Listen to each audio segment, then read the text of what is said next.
Il-festa tal-lum tista' tiżvijana, nistgħu ma nifhmuhiex meta ngħidu Ġesu Sultan, Ġesu Re, isu qed ngħidu Ġesu xi President ta' xi pajjiż. Milux kien hemm l-elezzjoni l-Amerika u x'hekk u tala Trump. Allura qisu f'moħħna jiġina li jekk Ġesu huwa Sultan, jekk Ġesu hu President, dan għandu ħafna flus. Dan għandu ħafna poter, għandu ħafna power. Dan għandu ħafna nies taħtu jikkmandawhom u ma jagħmlu li jgħidilhom hu. Dan jista' jagħmel liġijiet u regoli kif irid. L-iktar biex anki jiddefendi lilu nnifsu, dan għandu nies li jmutu għalih. Dan għandu nies li bit-taxxa tagħhom titħallas il-paga tiegħu. U nistgħu nibqgħu sejrejn. Ġesu huwa Re jiddikjara hu stess lilu nnifsu bħala sultan imma totalment differenti minn dawn it-tip ta' slaten li forsi aħna nammiraw, forsi aħna kultant nixtiequ nkunu flokhom. Fil-fatt anke l-kelma, hemm kelma bil-Malti u insomma hi kelma aktar milli bil-Malti taljanizzata. Realizzat, il-bniedem realizzat, il-bniedem fulfilled, il-bniedem kuntent. Realizzat, dik il-kelma ġejja mill-kelma re. Il-bniedem magħmul re, realizzat. Bħalli kieku kollha kemm aħna nixtiequ nkunu rejiet. Bħal Trump. Imma Ġesu hu totalment differenti minn dan il-mod ta' kif inkunu rejiet jew kif nixtiequ nkunu rejiet. Għadna kif smajna silta qasira ħafna bil-passjoni. Dialogu ta' bejn Ġesu u Pilatu. U f'dak il-mument Ġesu jiddikjara lilu nnifsu re u Pilatu jkompli miegħu. Fil-fatt iktar tard fil-passjoni Pilatu lil Ġesu isawtu. U mhux biss isawtu ma jinkurunaħ, jagħmillu kuruna. Ipoġġilu kuruna fuq rasu mhux tad-deb imma tax-xewk.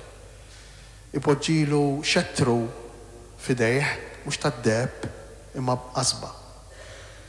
Ipoġġilu mantar mhux tal-bellu sfin imma ta' soldat.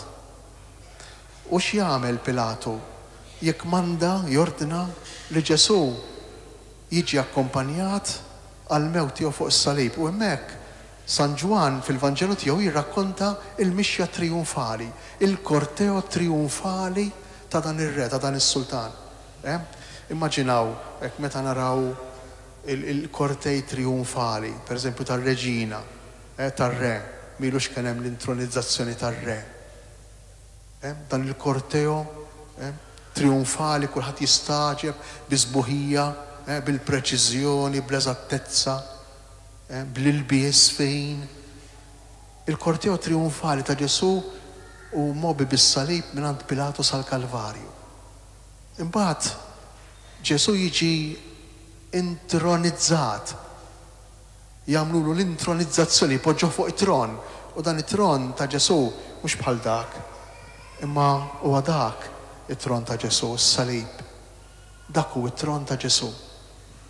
U jerġa' jagħmlulu dikjarazzjoni miktuba fuq is-salib li hu sultan, Ġesu Nazzarenu sultan tal-Lut. Għaliex?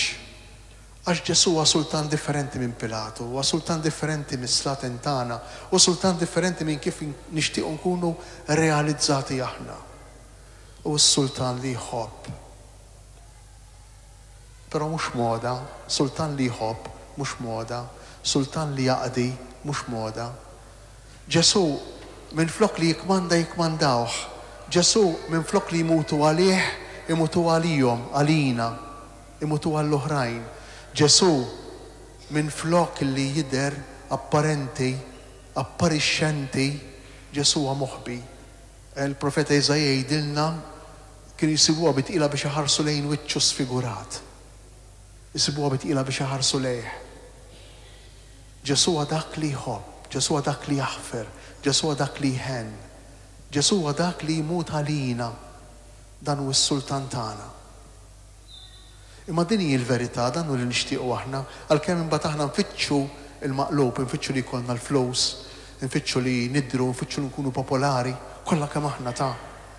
Għalkemm ngħixu f'din l-aljenazzjoni, f'din il-gidba, għax minn għalina li jekk inkunu sew, però fil-fond tal-fond ta' qalbna nafu li Ġesu għandu raġun. Nafu li l-imħabbi l-iktar ħaġa importanti, nafu li l-maħfra neċessarja, nafu li naqdu lil xulxejn huwa s-sabiħ tal-ħajja. Fil-mentalità li ngħixu fid-dinja li qed ngħixu dan hu diffiċli. Dejjem isir iktar diffiċli. U dan hu l-irwol, dan hu l-iskop tal-parroċċa. Għalhekk ninġabru flimkien aħna f'komunità biex inkunu dixxiepli ta' Ġesu ta' dan it-tip ta' sultan li mhux moda fid-dinja ta' żmienna, mhux moda. Għalhekk kull ma jmur inqas nies ikunu dixxiepli ta' Ġesu. Għalhekk kull ma jmur aktar nies jiddeċidu li ma jiġux il-Knisja. Sempliċi, għax mhux moda. Huwa kontra l-kurrent. Hekk kien, hekk għadu, hekk jibqa' Ġesu. Għaddew 2000 sena, kien kontra l-kurrent, għadu kontra l-kurrent u jibqa' kontra l-kurrent. Għalkemm deep down, fil-fond ta' qalbna aħna nafu li għandu raġun. Aħna nafu li dik it-triq mhux oħra. Però nsibuha bitqila. Anki fl-istess forsi knejjes tagħna u forsi fl-istess mod ta' kif niċċelebraw lil Ġesu. Irid jidħol dak is-sens tal-iktar l-aqwa l-aħjar l-isbaħ. Irid jidħol da b'xi mod. Għax aħna bnedmejn, aħna dajfejn, aħna dajfejn. U l-parroċċa allura tgħinna lilna l-kol kemm aħna ngħixu f'din it-tip ta' komunità. Il-komunità ta' dixxiepli ta' Ġesu li jippruvaw, jistinkaw bis-serjetà. Kuljum jitħabtu biex ikunu dixxiepli awtentiċi. Biex ma nħallowx lil kurrent kontrarju jkaxkarna. Għax qed ngħixu f'dinja korrotta. Biżżejjed ikollok bżonn tmur l-isptar, titħallas, tikkorrompi. Biżżejjed ikollok bżonn tal-qrati, tittara kif tagħmel u ssib l-iktar avukati li huma kapaċi li jdawru l-verità, jawġu l-verità. F'din id-dinja qegħdin ngħixu u aħna nimbarmu ma' dan il-kurrent kollha kemm aħna.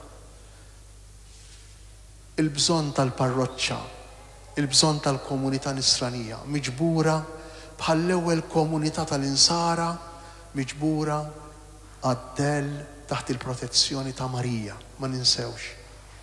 Li l-komunità nisranija bdiet fl-Atti tal-Apostli taħt il-protezzjoni ta' Marija, kif intom, kif inhi l-parroċċa tagħna. U mhux għal xejn il-Madonna ħarġet minn niċċa matul din il-ġimgħa. Għax il-bambina noħorġuha minn niċċa biex tidħol fil-qalb tagħna mhux biss fil-festa, imma fil-ħajja tagħna ta' kuljum. Għaliex? Għax hi l-ewwel waħda li mxiet wara Ġesu biex aħna magħha u warajja noqorbu lejn bina. Il-festa ta' darba fis-sena, il-ħruġ tal-istatwa iservi biex aħna nikkonfermaw irwieħna bħala dixxiepli veri ta' Ġesu. Il-mulejja tina il-kol kemm aħna li nkunu sudditi veri tiegħu anki jekk iridu morru kontra l-kurrent.